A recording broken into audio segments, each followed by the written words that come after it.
नमस्कार. जगाचा इतिहास मराठीतून या यूट्यूब चॅनलवर आपले स्वागत आहे. माझं नाव पुष्कर सुनील कुलकर्णी आहे. आजच्या या व्हिडिओमध्ये तुम्हाला मी कॅरेबियन द्वीपसमूह म्हणजे वेस्ट इंडिज बेटातील अँटिग्वा बार्बुडा या देशाच्या इतिहासाची माहिती सांगणार आहे. अँटिग्वा बार्बुडा हा या दोन बेटांचा मिळून हा देश बनला आहे. त्याचे लहान छोटी मोठी बेटे आहेत.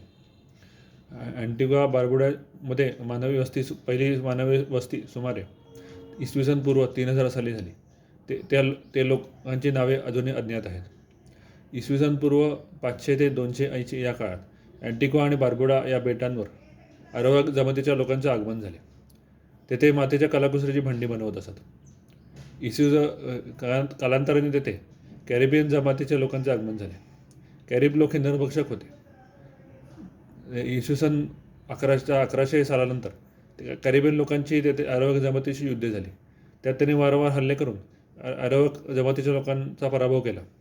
ते नरभक्षक असल्यामुळे काही अरवाक लोकांची त्यांनी हत्या करून त्यांचे मांस खाल्ले.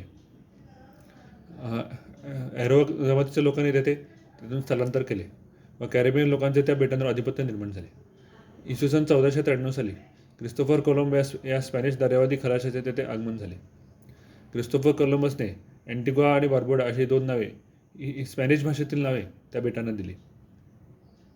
पण स्पॅनिश व पोर्तुगीज लोकांनी तेथे वसाहती केल्या नाहीत. ते दक्षिण अमेरिकेकडे निघून गेले.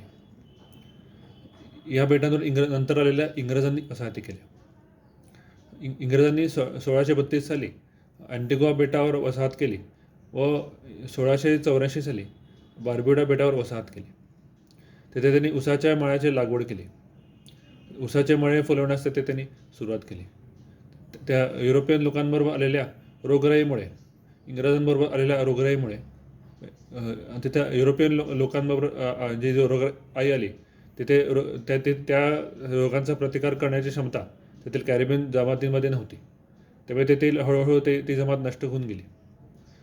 तिथे इंग्रजांनी आफ्रिकन मजूर काम करण्यासाठी ते आणले होते. ते गुलामांच्या व्यापारात विकत घेतलेले लोक होते. तिथे ते उसाच्या मळ्यावर काम करत असत.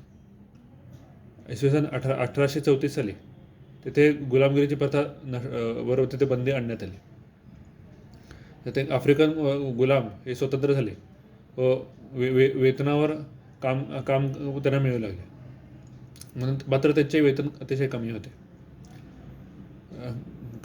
त्यासाठी उसाच्या मळ्यात काम करणारे शेतमजूर तसेच कारखान्यातील कामगार यांची स्थिती सुधारण्यासाठी 19व्या शतकात तेथे आंदोलने सुरू झाली.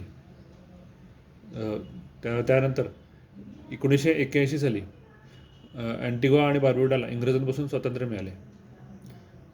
त्यानंतर कामगार नेते तेथे पंतप्रधान बनले. अँटिग्वा बार्बुडा या बेटांना चक्रीवादळाचा तडाखा बसलेला होता. त्यातून सावरण्यास त्यांना अनेक वर्ष गेली. माझा व्हिडिओ तुम्हाला आवडला असेल तर लाईक करा, शेअर करा किंवा सबस्क्राईब करा. धन्यवाद.